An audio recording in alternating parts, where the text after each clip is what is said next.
Okay, well, that is quite the pain in the ass to clean this up, but I think I did a reasonable job and hopefully kept the majority of the shit out of the engine.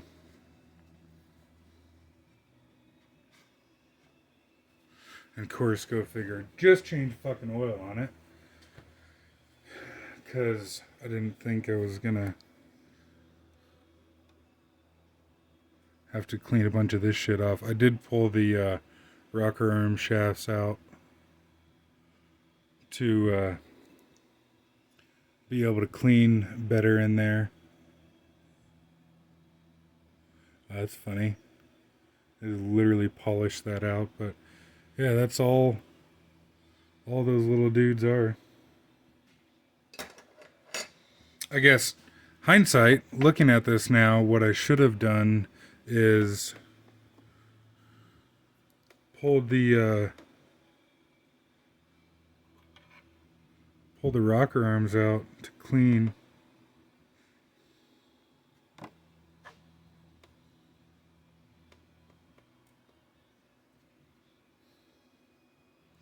But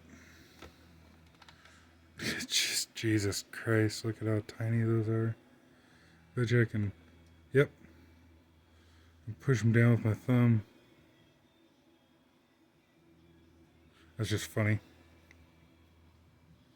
But yeah, so here's the exhaust here.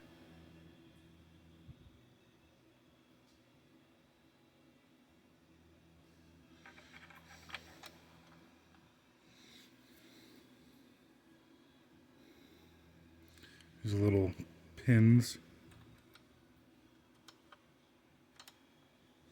And so, I mean, as you can see, I was able to get that cleaned up. But it's just frustrating and stupid for them to do it this way, as opposed to having a O-ring or gasket like they do on other engines. I've adjusted valves on my GX 390s and 340s, and my 160 and 200. The 160 and 200 have a cork gasket, but it's a like good quality, I don't know, compressed cork, I guess you would say, gasket. So those are pretty easy to deal with. And then my 390s and 340s have got a O-ring.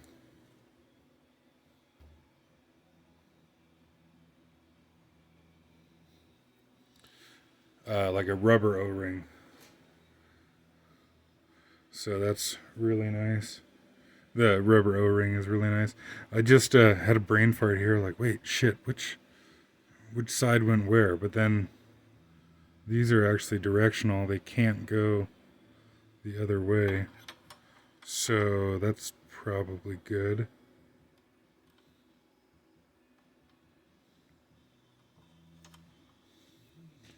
So that guy's in.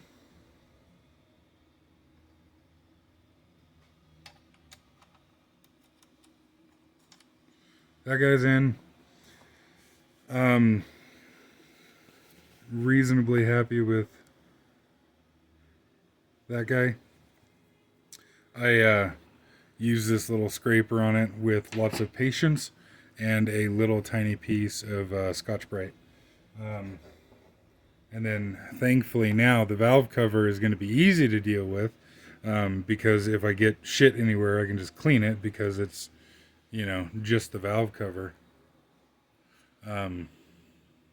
So that'll be a lot nicer to deal with here. But I'll get this cleaned up and be right back. Okay, so got the valve cover surface cleaned up, and I got these little foam guys put back in there. And then I also got the bolts back in the side here. for the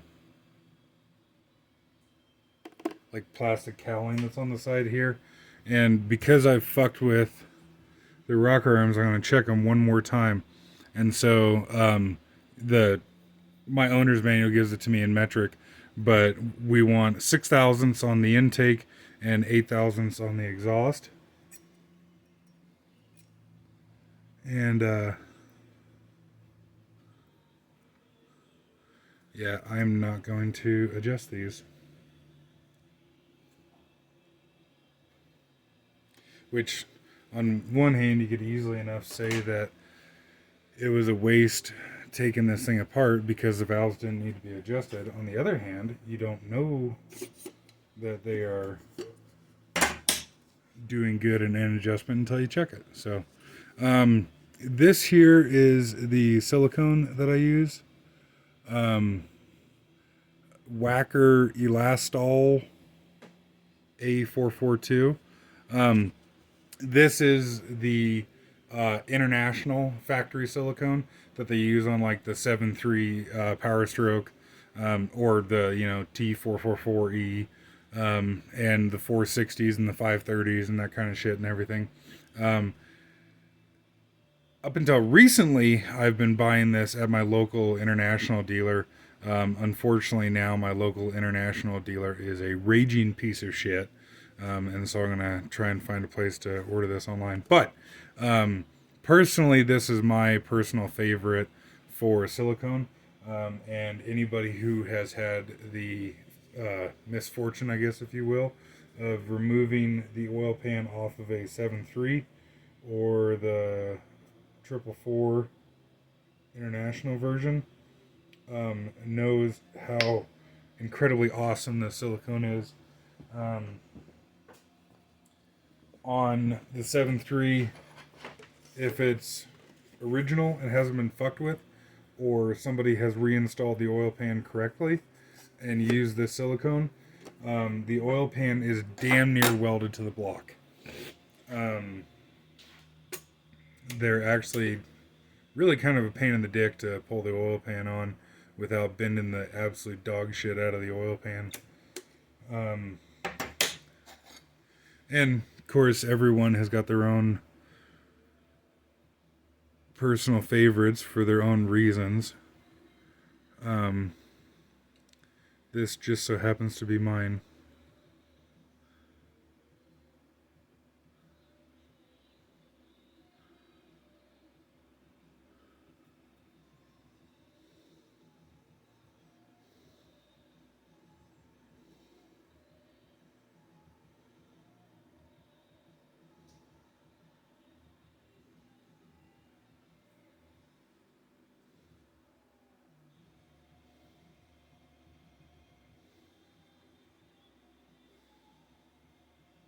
And I guess when I say talking about the 7.3 oil pan, they're talking about reinstalling the oil pan correctly as far as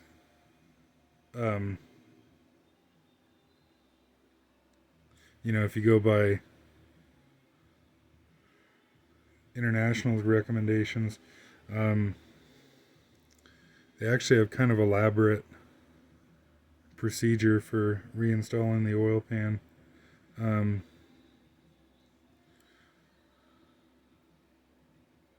And to be fair, if you follow their recommendations, and I actually don't know what Ford says about it, I'd imagine it's the same thing, but if you follow the international recommendations on the oil pan, and you have a good oil pan that's not bent to shit, they do actually seal up the oil pan extremely well with the silicone. I personally, on the 7.3s, have found that the Moroso pan gasket is the way to go, just because it's easier to deal with than silicone.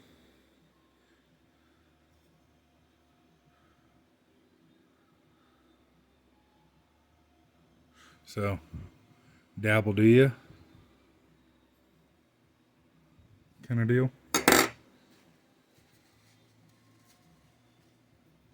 And I already got the spark plug back in.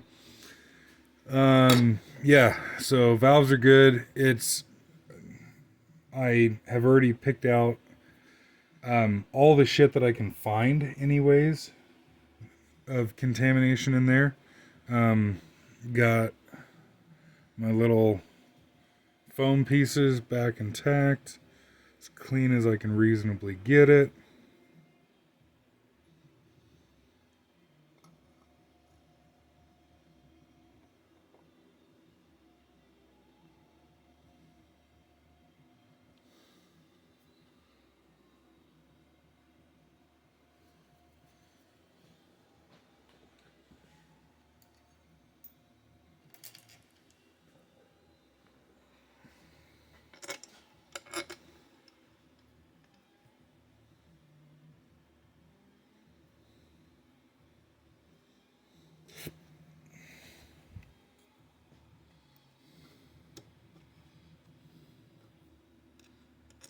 Really fucking irritates me that this is not an O-ring.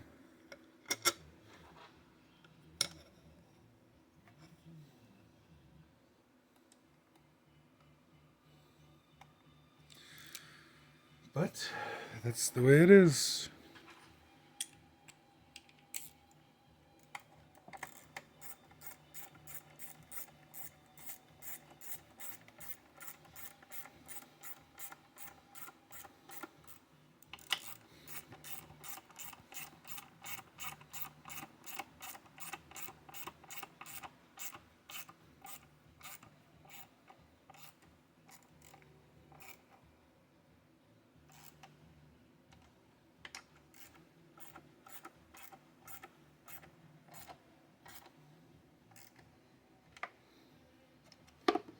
God, this valve cover feels springy, like it's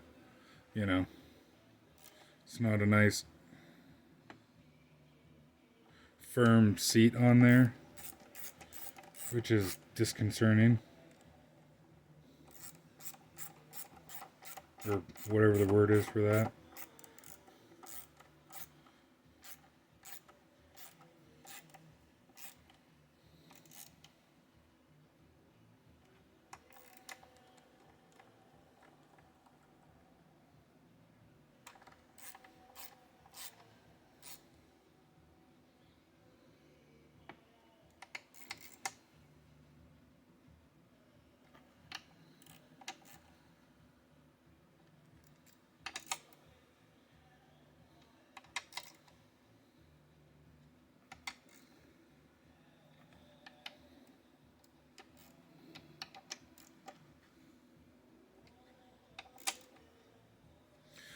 All right.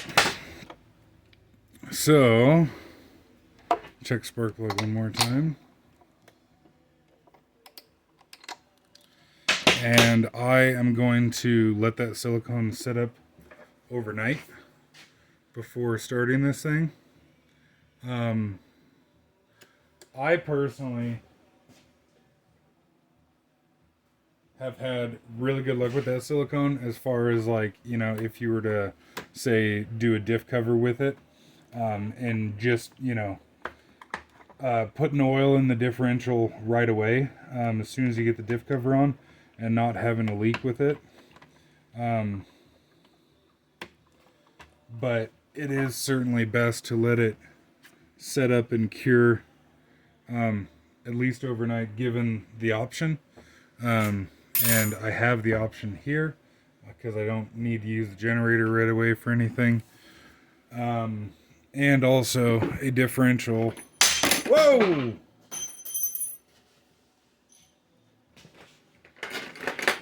Is not under pressure. Or hopefully not, anyways.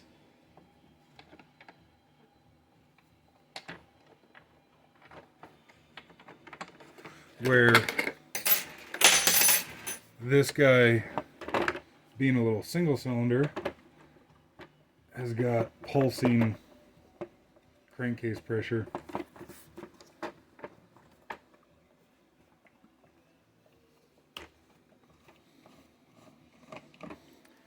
So, therefore,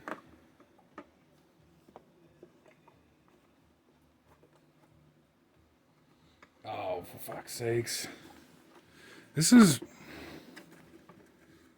sure easy for somebody who does it every day, but it's kind of a pain in the ass.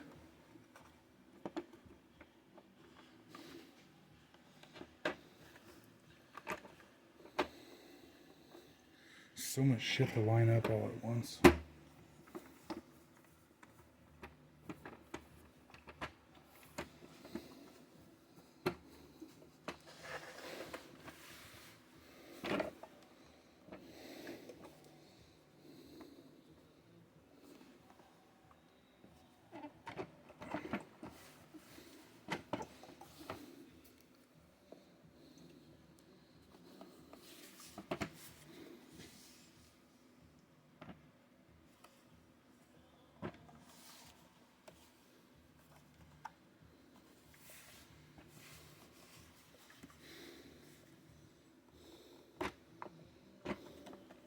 Okay.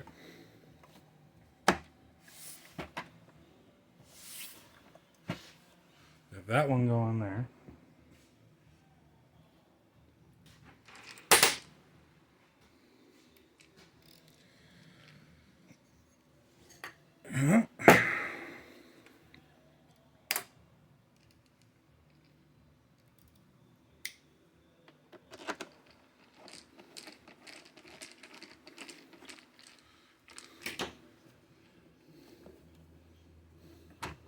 Okay, that's looking promising there.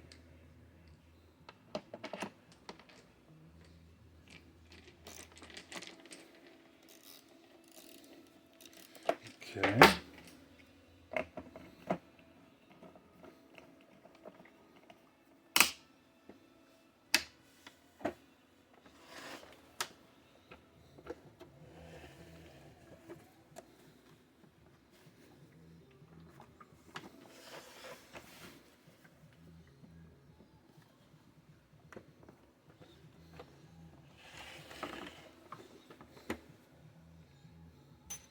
There's these long bastards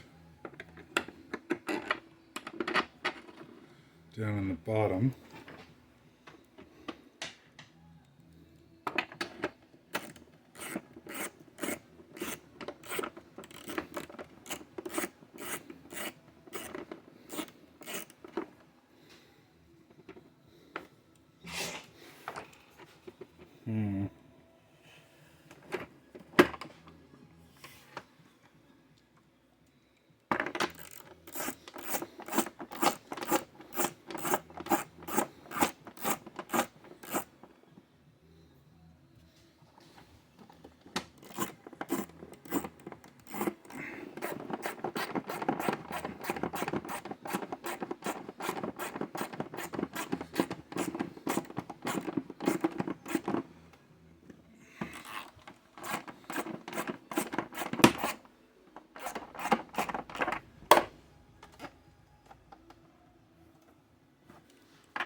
Ah!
wish there was more fasteners that held the plastics together up here. Like, that's not really coming across on video, but I just wish that these two pieces here sat tighter together.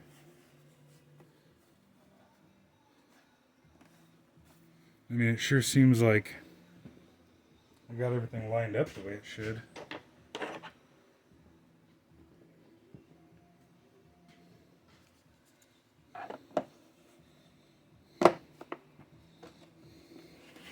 Near as I can tell, anyways.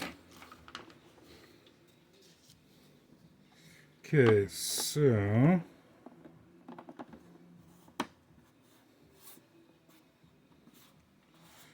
those guys on like so.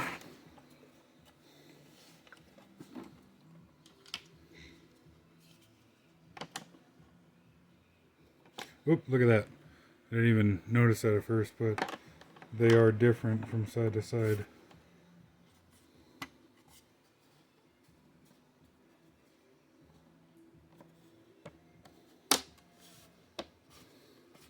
Come on, come on.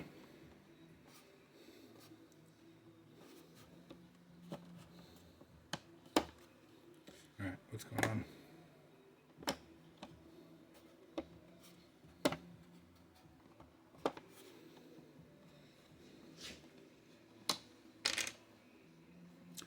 Oh, fuck.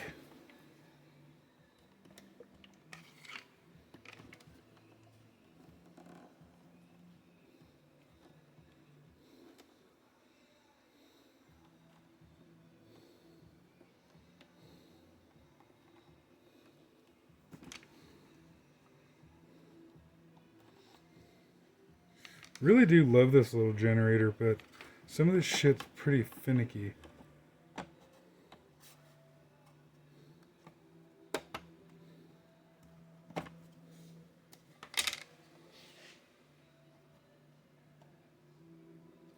Oh, I don't have the plastic on correctly on this side. Okay.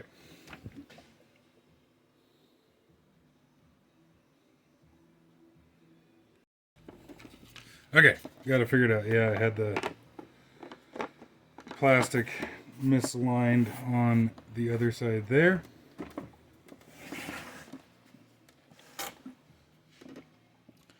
So that little clip down there, I had like on the bottom side of the metal frame on the bottom here. So with any luck,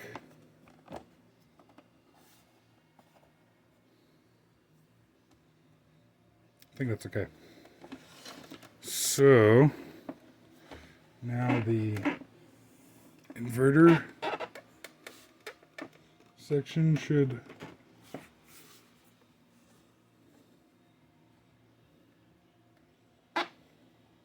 want to go in nice and happy, maybe.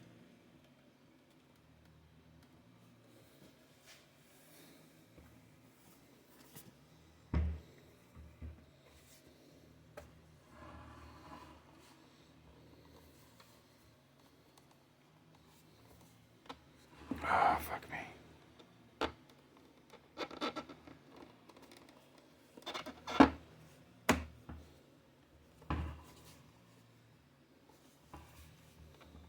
See, this is annoying because there's something horrendously wrong, or is it just not happy?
Ah. Okay, found what the problem was. With the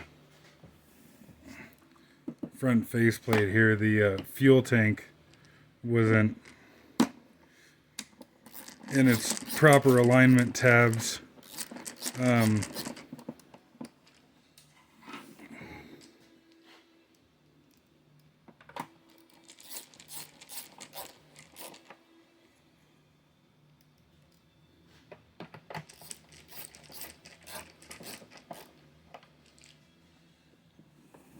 There's an alignment tab for the fuel tank right behind there, and that just wasn't in its home is all.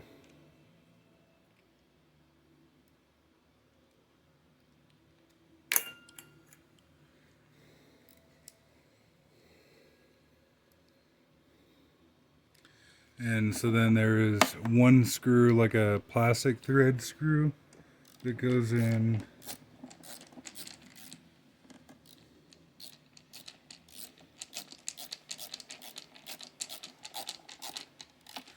the little recoil guard, like so.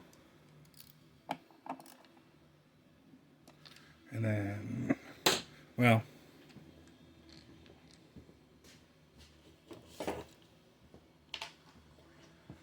I guess whilst I'm here, I'll put this guy in.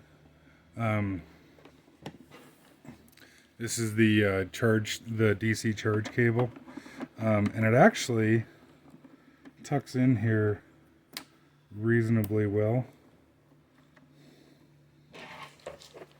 And so it'd be really cool if they gave you like a specific place to keep that cord. I think, because it doesn't do you any good if you don't have it. You know, like if you take this generator and toss it in the back of your pickup for the weekend or something, and you don't have that little cord, and you want to charge up a battery, then it doesn't do you any good if that cord is sitting on top of your toolbox at home.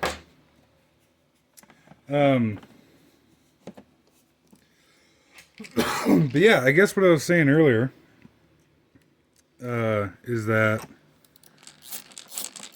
I use synthetic oil from day one in an engine. Like essentially I will break in an engine with synthetic oil. And in my little mind, there is nothing wrong with that. In, say, a gasoline application like this one is here, the only way that I'm aware of anyways, that the rings push into the cylinder wall is with the spring tension of the ring. Where if you have a keystone ring on a diesel, then combustion pressure can push the ring into the cylinder wall. Something like this that I'm aware of, like I said, that's not the case. So your the force that the ring is pushing into the cylinder wall doesn't change on one of these. Which I don't know how that's really relative to breaking it in with synthetic oil or not. But my thought was, because I've heard people say, oh, well, you don't want to use synthetic oil because it's too good of an oil, and then, the rings won't cut into the cylinder wall. But in my little mind anyways, if the lubricant is a extremely good lubricant and it doesn't cut into the cylinder wall that much, that, what's the worst that's going to happen? It's just going to take longer to break in the engine. Like, okay, if the rings are held off of the cylinder wall, then it can polish out the cylinder wall and you get glazing on the cylinder. And then obviously that's not good. In a diesel application where, combustion pressure will cause the ring to push into the cylinder wall, you just simply run the engine under load and it really doesn't give a rat's ass what oil you have in there. But I guess that's my take on it. I'm curious to hear what other people say. And And I really wish that I could do some really proper, repeatable, verifiable testing on, the breaking in engines with different types of oil, and but I don't have the time, money, resources to do that. So, what are your thoughts on it?